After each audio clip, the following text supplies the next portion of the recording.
नमस्कार, मैं हूं राहुल राजपूत। आतंकवादियों को पनाह देने वाले पाकिस्तान को भारत ने भरपूर सबक सिखाया है जो उसे लंबे समय तक याद रहेगा। और अब कुछ ऐसा ही सबक भारत पाकिस्तान के मददगारों को भी सिखाने जा रहा है। लेकिन उनके खिलाफ भारत कोई एयर स्ट्राइक नहीं बल्कि इकोनॉमिकल स्ट्राइक की तैयारी में है, ताकि ऐसे देशों की आर्थिक रीढ़ पर सीधे चोट की जाए जिससे उनकी कमर ही टूट जाए। आपको बता दें कि पहलगाम हमले के बाद जब भारत ने पाकिस्तान के आतंकी ठिकानों को ध्वस्त किया और पाक सेना पर जवाबी कार्रवाई की, तो तुर्की और अजरबैजान जैसे देश पाकिस्तान के पाले में खड़े नजर आए थे, जिनकी कभी भारत ने मदद की थी। देखिए खास पेशकश, दुश्मन के दोस्त से व्यापार नहीं।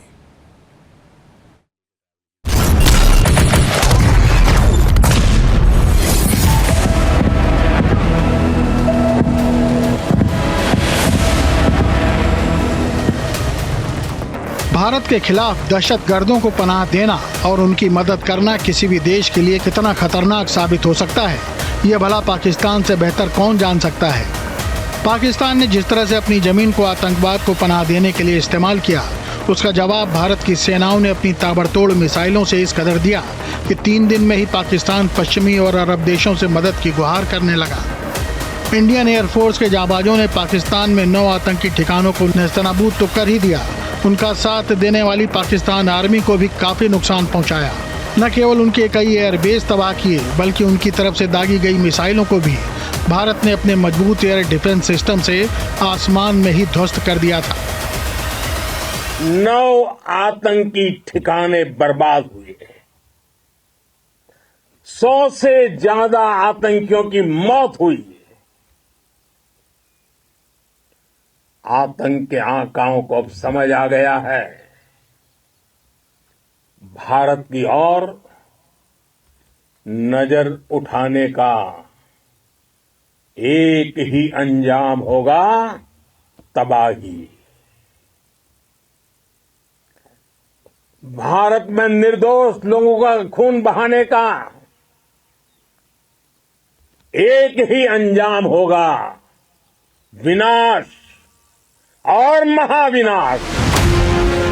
लेकिन अब सबक सिखाने का समय पाकिस्तान के मददगार देशों का है, जिन्होंने ऐसे समय में पाकिस्तान की मदद की थी या उनके साथ खड़े दिखाई दिए थे। पाकिस्तान को केवल चीन, तुर्की और अजरबैजान जैसे देशों का ही सहयोग मिला। इसमें से चीन और तुर्की ने जहां पाकिस्तान को सैन्य मदद पहुंचाई, वहीं अजरबैजान की सरकार ने पाकिस्तान के प्रधानमंत्री को पत्र लिखकर अपना समर्थन दिया था। तुर्की ने न केवल 350 से अधिक ड्रोन के साथ भारत के खिलाफ युद्ध में पाकिस्तान की मदद की, बल्कि ऑपरेटर्स के साथ भी मदद की। सूत्रों के मुताबिक ऑपरेशन सिंदूर के बाद तुर्की के सलाहकारों ने पाकिस्तानी सेना के अधिकारियों को भारत पर ड्रोन हमलों का समन्वय करने में मदद की थी। पाकिस्तान ने भारत के खिलाफ बैरक्तार TB2 और YIHA ड्रोन का इस्तेमाल किया था। ऑपरेशन सिंदूर पर प्रेस ब्रीफिंग में कर्नल सोफिया कुरैशी बता चुकी हैं कि ड्रोन के मलबे की फॉरेंसिक जांच की जा रही है और शुरुआती रिपोर्ट से पता चलता है कि ये तुर्की के अस्सीगार्ड सोंगर ड्रोन हैं। हालांकि तुर्की ने ये स्वीकार नहीं किया है। तुर्की पाकिस्तान को हथियार सप्लाई करने वाला दूसरा देश है। ये दुर्भाग्यपूर्ण है कि तुर्की ने 22 अप्रैल को पहलगाम में हुए क्रूर आतंकी हमले की निंदा तक नहीं की थी, जिसमें 26 लोग मारे गए थे। पाकिस्तान की मदद करने के लिए तुर्की ने अपने एक युद्धपोत को कराची बंदरगाह भेज दिया था, जबकि ये रिपोर्ट भी थी कि तुर्की ने 6 एयरक्राफ्ट में ड्रोन और दूसरे हथियार भरकर पाकिस्तान भेजे थे, जिसका इस्तेमाल भारत पर हमला करने के लिए हमास स्टाइल में किया गया। तुर्की ने $1.5 बिलियन के सौदे के तहत पाकिस्तान को मिल्जियम श्रेणी के युद्धपोत दिए हैं। तुर्की की STM $350 मिलियन के समझौते के तहत पाकिस्तान की अगोस्टा 90B पनडुब्बियों को अपग्रेड कर रही है। तुर्की की रक्षा इलेक्ट्रॉनिक्स प्रमुख कंपनी हावेल्सन की मदद से पाकिस्तान में एक इलेक्ट्रॉनिक युद्ध परीक्षण रेंज स्थापित की गई है। वहीं अजरबैजान की सरकार ने पाकिस्तान के प्रधानमंत्री को पत्र लिखकर अपना समर्थन दिया था। लेकिन अब पाकिस्तान के सहयोगी देशों चीन, तुर्की और अजरबैजान के खिलाफ भारत आर्थिक मोर्चा खोलने की तैयारी में है और इन देशों के खिलाफ व्यापार को बंद करने का आह्वान किया गया है। भारत में इनके उत्पाद और पर्यटन समेत आर्थिक बहिष्कार का अभियान जोर पकड़ने लगा है। स्वदेशी जागरण मंच ने केंद्र सरकार से हस्तक्षेप कर उड़ान पर प्रतिबंध, पर्यटन के बहिष्कार और आयात निर्यात पर रोक लगाने की मांग की है। इंडियन चैम्बर ऑफ कॉमर्स की टूरिज्म कमेटी ने तुर्की और अजरबैजान के बहिष्कार की अपील की है। इसमें दो कंट्रीज़ ने जो पाकिस्तान को सपोर्ट करा है, जिसमें अजरबैजान और टर्की हैं, इनके अगेंस्ट हमारी पूरी इंडस्ट्री ने बाइकॉट अपील करी है, जिसमें travel agents association, tour operators association और सारी एसोसिएशंस हैं। मैं उनका सपोर्ट करता हूं और हमें उम्मीद है कि जितने भी ट्रैवलर्स हैं वो यहाँ नहीं जाएंगे। 5,000 करोड़ और 6,000 करोड़ के करीब हमारा जो फॉरेन एक्सचेंज हम खर्चते हैं इन देशों पे, ये हमारा बचेगा। हम अच्छी जगह और कोई देश जो फ्रेंडली देश है वहाँ पर हम अपना पैसा लगाएं। और हमें हमारी कंपनी में भी एक कोई 32 लोगों का ग्रुप था लॉयर्स का, उन्होंने भी अपना कैंसिल करके उन्होंने अपना बनाया है प्रोग्राम यहाँ का कजाकिस्तान का। आपको बता दें कि भारत तुर्की के पर्यटन राजस्व में महत्वपूर्ण योगदान देता है। तुर्की में करीब 3,33,000 और अजरबैजान में 2,25,000 लोग हर साल घूमने जाते हैं। ये दोनों देश भारत के पर्यटन से करीब 5,000 करोड़ का बिजनेस करते हैं। 2024-25 में लगभग 4 लाख भारतीय पर्यटक तुर्की गए। तुर्की एयरलाइंस और भारतीय विमान सेवाएं प्रमुख भारतीय शहरों और इस्तांबुल के बीच दर्जनों साप्ताहिक सीधी उड़ानें संचालित करती हैं। और बात अजरबैजान की करें तो भारतीय दूतावास के आंकड़ों के मुताबिक 2023 में 1,15,000 से अधिक भारतीयों ने अजरबैजान की यात्रा की थी, जो 2022 के मुकाबले करीब 2 गुनी थी। वहीं अजरबैजान के टूरिज्म बोर्ड के मुताबिक 2024 में 2,43,589 भारतीय पर्यटक आए थे, जो 2023 की तुलना में 2 गुना थे। अजरबैजान जाने वालों में भारतीयों की संख्या अधिक है। पिछले 4 सालों में कम से कम 30 भारतीय फिल्मों और विज्ञापनों की शूटिंग अजरबैजान में हुई है।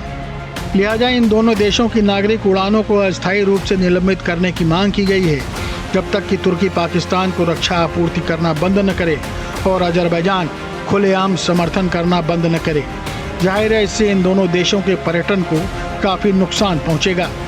दिल्ली और अजरबैजान की राजधानी बाकू के बीच हर हफ्ते 10 फ्लाइट है। मुंबई और बाकू के बीच हर हफ्ते 4 फ्लाइट उड़ान भरती हैं। ट्रैवल कंपनियों ने लोगों को अजरबैजान न जाने की सलाह दी है। इसका असर ये हुआ है कि अजरबैजान के लिए 50% से अधिक बुकिंग अब तक कैंसिल हो चुकी है। कई भारतीय इन देशों का बहिष्कार करने की मांग कर रहे हैं। वहीं कई ट्रैवल एजेंसियों ने इन देशों के लिए नई बुकिंग बंद कर दी है और एडवांस बुकिंग को रद्द कर रहे हैं। अजरबैजान और तुर्की जैसे देश जहां पर भारतीय टूरिस्ट अच्छी खासी संख्या में जाते हैं और इतनी अच्छी खासी संख्या में जाते हैं कि इनको 300 मिलियन अमेरिकन डॉलर से ज़्यादा का जो खर्चा है वो भारतीय हिंदुस्तानी जो टूरिस्ट हैं वो वहां पहुंचकर करते हैं। समझ सकते हैं कि कितना बड़ा फायदा इन दोनों देशों को हो रहा था। लेकिन ये दोनों देश खाते तो हिंदुस्तान से हैं लेकिन गाते पाकिस्तान की हैं और यही वजह है कि अब भारत इनको इस क्षेत्र में मुंहतोड़ जवाब देगा। कैसे? क्योंकि भारतीयों ने ठान लिया है कि अब बायकॉट टर्की और बायकॉट अजरबैजान होने जा रहा है। हमारे साथ उन लॉयर्स का ग्रुप है जो कि अजरबैजान जा रहे थे इस अगस्त के महीने में। 14 तारीख को उनकी टिकट्स बुक थी, लेकिन जो नापाक हरकत पाकिस्तान ने की और उसके बाद अजरबैजान और तुर्की ने उसका साथ दिया, तो उससे सभी में नाराजगी है। राजेंद्र सिंह हमारे साथ हैं इस वक्त, सीनियर एडवोकेट हैं जो कि सबको लेके जा रहे थे, ज्यूरिस्ट फर्म चलाते हैं अपनी। और सर, बड़ा फैसला लिया आपने कि नहीं जाना है, क्या सोचा? सबसे पहले तो कितने लोग आपके इस टूर में जा रहे थे? अप्रॉक्सीमेटली 35 लोग जा रहे थे। हम लोग एनुअली हर साल अपनी लॉ फर्म के लॉयर्स को कहीं ना कहीं इंडिया या फॉरेन डेस्टिनेशन पर लेकर जाते हैं।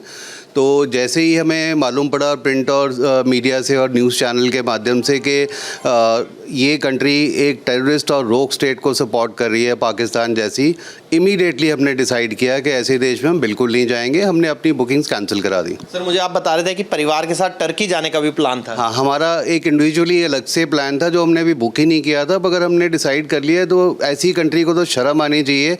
भारत ने सबसे पहले जब वहाँ भूकंप आया था, इतनी तबाही हुई थी, NDRF की टीमें भेजी मोदी जी ने, प्लेन्स भेजे, रेस्क्यू के लिए लोग भेजे और इतना सामान भेजा उनको रिहेबिलिटेट करने के लिए। उनको शर्म आनी चाहिए ऐसी कंट्री को हमारे खिलाफ खड़े होते हुए।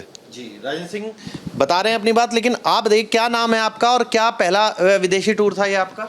मेरा नाम आदित्य है। ये मेरा पहला विदेशी टूर तो नहीं था, बट जब हमें पता चला कि तुर्की और अज़रबैजान पाकिस्तान को सपोर्ट कर रहे हैं, तो हमारे सर ने तो तुरंत ही ये ट्रिप कैंसिल कर दिया और सर ने बोला कि हम उन देश में नहीं जाएंगे जो पाकिस्तान को सपोर्ट करेंगे।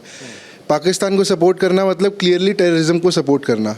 और अब एज अ सिटीज़न ये हमारी बारी बनती है कि हमने उन देशों को बॉयकॉट करना है जो पाकिस्तान को सपोर्ट करेंगे। हमारे सोल्जर्स ने तो काम कर दिया है, बट अब एज अ सिटीज़न ये हमारी ड्यूटी बनती है। मेरा आपसे सवाल है, क्योंकि आप युवा हैं, कई बार युवा इस बात को दुख होता है, आपको लग रहा है दुख है या जोश है कि इन ऐसी कंट्रियों को सबक सिखाने का मौका जो है वो आप लोगों को मिल रहा है? बिल्कुल दुख नहीं है, बल्कि ये जोश ही है कि हम अपनी देश के लिए कुछ कर रहे हैं। और ऐसे हमारी इंडिया की वजह से ही उनकी आधी टूरिज्म चलती थी, तो अगर हम उन देशों को बॉयकॉट कर देंगे जो पाकिस्तान को सपोर्ट करते हैं तो बेशक उनका कुछ।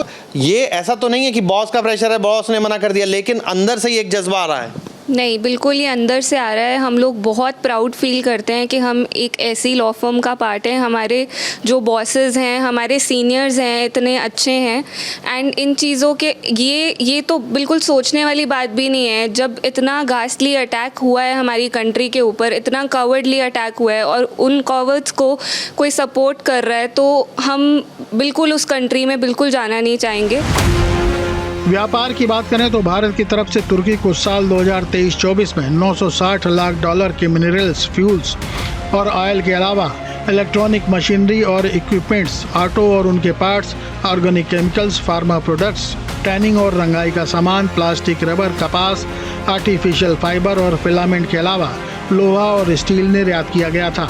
और आयात की बात करें तो मार्बल, ताजे सेब, सोना, सब्जियां, चूना और cement, mineral oil, chemical, natural या कल्चर्ड मोती, लोहा और स्टील का आयात किया गया था। भारत में होने वाले लगभग 18 लाख टन आयातित मार्बल में 70% हिस्सा तुर्की का है। अब व्यापारियों ने निर्णय लिया है कि तुरंत प्रभाव से टर्की से आने वाले माल को बंद कर दिया जाए। अभी जो हालात चल रहे हैं भारत पाकिस्तान के युद्ध के, पूरी दुनिया में पाकिस्तान को किसी ने सपोर्ट नहीं किया, मात्र एक टर्की। और टर्की से हमारे मार्बल पूरे साल का जो इंपोर्ट 18 लाख करीब टन होता है, उसमें 70% माल टर्की से इंपोर्ट होता है। तो हमने एक मीटिंग करके निर्णय लिया है कि जो भी टर्की से माल इंपोर्ट हो रहा है वो हम तुरंत प्रभाव से स्वेच्छा से बंद करें। और सरकार से भी दरखास्त करते हैं कि वो तुरंत प्रभाव से जो टर्की से इंपोर्ट माल हो रहा है वो तुरंत प्रभाव से बंद कर दिया जाए। उदयपुर मार्बल प्रोसेसर समिति ने सर्वसम्मति से ये निर्णय लिया है कि टर्की से जो भी आयातित मार्बल उदयपुर और उदयपुर के आसपास के एरिया में आता है उसे हम पूर्ण तरह रोकते हैं और रोका जाएगा, जिससे जो राष्ट्र विरोधी गतिविधियां जो टर्की ने पाकिस्तान का साथ देके करी है, तो कहीं ना कहीं ये मैसेज जाएगा कि अगर इस तरीके की कोई भी गतिविधि भारत के विरुद्ध की जाएगी तो सरकार ही नहीं, यहाँ के उद्योगपति भी पूरी तरह से सरकार के साथ खड़े हुए हैं। सिर्फ मार्बल ही नहीं, फलों के व्यापारियों ने भी फलों के इंपोर्ट को रोकने का फैसला किया है। उनका कहना है कि जो देश हमारे दुश्मन के सहयोगी हैं, उनसे व्यापार नहीं हो सकता। तुर्की को लेकर सेब की यही बात है जो अभी तक सामने आई थी। जैसे मीडिया के माध्यम से पता चला था कि पाकिस्तान का सपोर्ट कराया तुर्की ने, तो तकरीबन 1200-1400 करोड़ का व्यापार तुर्की से सेब का होता है हमारा, इंडिया का, फ्रूट्स का और सेब का। और 2-4 चीज़ें हैं उसमें, 2-3 फ्रूट और आते हैं तुर्की से। तो हम लोगों ने ये डिसाइड कराया कि जैसे कि इसने पाकिस्तान का सपोर्ट किया है, तो यानी कि तुर्की ने भी आतंकवाद का सपोर्ट किया है। तो इसलिए हमने उससे जितने भी अपना व्यापारिक संबंध है सब तोड़ने का फैसला लिया है और तकरीबन तोड़ ही चुके हैं। और हम नहीं चाहते कि कोई भी देश जो है वो हमारे से पैसे कमा के हमारे ही खिलाफ इस्तेमाल में करे, चाहे वो सेब हो या कुछ और फ्रूट हो। जो भी इम्पोर्टेड फ्रूट वगैरह आ रहे हैं तुर्की से, खास तौर से हम उनका घोर विरोध कर रहे हैं और उसके बाद में उनका बॉयकॉट कर रहे हैं कि हम कोई भी व्यापार तुर्की से नहीं करेंगे। देखिए, बिल्कुल हमने बॉयकॉट कर दिया है। तुर्की के किसी भी जो है प्रोडक्ट है, सेब थे, बाकी और फल आते थे वहाँ से जो भी है, क्योंकि तुर्की ने जो है पाकिस्तान का जो साथ दिया है। हज़ारों करोड़ का माल आता था यहाँ पे हिंदुस्तान में, उनका जो व्यापार होता था हज़ारों करोड़ से होता था वहाँ का, इसलिए वहाँ का सब बाइकाट कर दिया है। अब बात अजरबैजान के साथ व्यापार की करें तो अजरबैजान स्थित भारतीय दूतावास के मुताबिक भारत और अजरबैजान के बीच में 2023 में 1435 अरब डॉलर का व्यापार हुआ था। भारत अजरबैजान का 7वां सबसे बड़ा व्यापारिक सहयोगी है। भारत अजरबैजान से पशु चारा, ऑर्गेनिक केमिकल, एसेंशियल ऑयल और इत्र के अलावा चमड़े का आयात करता है। भारत अजरबैजान को चावल, मोबाइल फ़ोन, एल्युमिनियम ऑक्साइड, दवाएं, smartphone, ceramic tiles, granite, machinery, मांस और जानवरों का निर्यात करता है। भारत अजरबैजान का तीसरा सबसे बड़ा खरीदार है। आपको बता दें कि फरवरी 2023 में आए विनाशकारी भूकंप के दौरान भारत उन पहले देशों में से एक जिसने ऑपरेशन दोस्त शुरू किया, जिसमें एनडीआरएफ, सेना की मेडिकल टीमें, फील्ड अस्पताल और मेडिकल सप्लाई, जनरेटर, टेंट और कंबल सहित 100 टन से अधिक राहत सामग्री तुर्की भेजी गई थी। लेकिन तुर्की ने भारत की इस मदद को भुला दिया और भारत के दुश्मन पाकिस्तान का साथ देने का फैसला किया। और अजरबैजान से भी भारत के संबंध काफ़ी पुराने हैं। जब 1991 में अजरबैजान सोवियत संघ से अलग हुआ था, तब भारत ने उसे स्वतंत्र देश के रूप में मान्यता दी थी। लेकिन अब ये बातें इस अटैक के बाद बेमानी हो चुकी हैं।